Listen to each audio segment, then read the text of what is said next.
बिस्मिल्लाहिर्रहमानिर्रहीम। अस्सलाम वालेकुम दोस्तों, क्या हाल है? ठीक हो वालो? खैरियत है? अच्छा दोस्तों, एक छोटा जिहा पौधा है माशाअल्लाह। इसनू ग्रां चो काच माच कहने।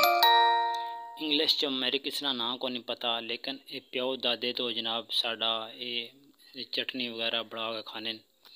मैं ख्या आज मैं इसकी चटनी बनाना और दोस्तों की शेयर करना।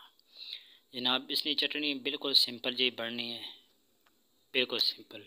इसना पौधा देख लो, इस तरह ने पौधा ना, इसना छोटा जहा पौधा होना 3 तो 4 फुट ना, इस तो बड़ा नहीं पौधा होना। ए पत्ते देख लो सही तरह, ए पत्ते होने इसने इस तरह ना बकाया। ए सारी चीज़ा मैं थोड़े दिखा देने जड़ियाँ इसने विच पैनियां, जिस तरह इसकी चटनी बननी है। इसने पत्ते ने जनाब धो के पत्ते रख लो, टानियाँ ले आओ कार धो के रख लो। नाल पत्ते पत्ते इस तरह ने खो के रख लो। ते नारदाना ले लो, सब्ज़ मिर्च, नारदाना ते पत्ते ते नमक। इसकी अच्छी तरह जनाब लंगरी कुट लो, कुट के ते रोटी नाल खाओ, इंशाअल्लाह पेट बिल्कुल साफ़ हो जासी। और इस तो बाद जो कब्ज़ है वह भी ख़त्म कर छोड़ सी। और ये चटनी खाने नाल इंशाअल्लाह पेट बिल्कुल हल्का हो जासी और रोटी खाने दिल कर सी। कई दोस्त मेरे कहने कि यार साढ़े भुख नहीं लगनी, रोटी खाने दिल नहीं करना, वह चटनी बना के खाओ, इंशाअल्लाह भूख लग सी, पेट भी ठीक हो जासी। देखे ना काच माच है, इसने इस तरह ले तोड़ के बिल्कुल फ्री नाम ग्रावां में जनाब साइडां लगियां ने, लेकिन इस अच्छी तरह धो लो।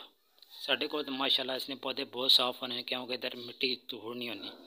इसने धो के अच्छी तरह सब्ज़ मिर्च, नारदाना ते नमक इस चो बना सकने। तो दूसरी अगर बनानी है दही वाली, वो दही विच पा सकने हो। ए पत्ते, नारदाना, सब्ज़ मिर्च ते दही, ये दूसरे तरह चटनी बननी है, ये भी लंगरी च बना सकने हो। अगर टमाटर पाना चाहते टमाटर पा के भी बन जानी है। ये 3 किस्म की तुम चटनी बना सकते हो, जिस तरह थोड़ा दिल करे खाने ना उस तरह तुम बना लो। बकाया इंशाअल्लाह इसने बड़े फ़ायदे ने। इस बूटी नाम है, पौधे नाम है काच माच। ग्रां च लोगों को पता है काच माच ना पौधा ज़्यादा पता होना है, लेकिन शहरों च लोगों को नहीं पता।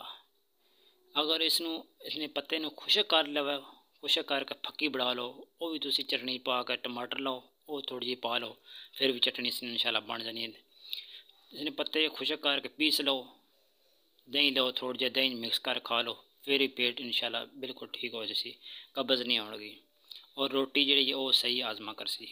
आजमे वास्ते जो पौधा है बहुत अच्छा है, और हफ्ते एक पौधा चटनी जी खानी चाहिए है। माशाअल्लाह बहुत अच्छी चटनी है। ये साढ़े जो बजुर्ग ने वो दसने कि इस पेट जो बिल्कुल हल्का हो जाना है, पेट बिल्कुल सफाई होनी है, पेट नहीं। एक हफ्ते एक बारी कम से कम ये खानी चाहिए है। बुखार वगैरह होया उस नाल भी काफ़ी असर जो ना कंट्रोल करनी है। ये बिल्कुल आम पौधा होना है, ग्रावां लगे होना है, शहरों में भी तकरीबन मैं देखा काफ़ी जगह तो लगे आ। तो इसने फ़ायदे बहुत न। मैं चाहना यार सारे भाई इस फ़ायदा चा लो। ठीक है, अस्सलामु अलैकुम वरहमतुल्लाहि वबरकातुहू। अल्लाह हाफ़िज़।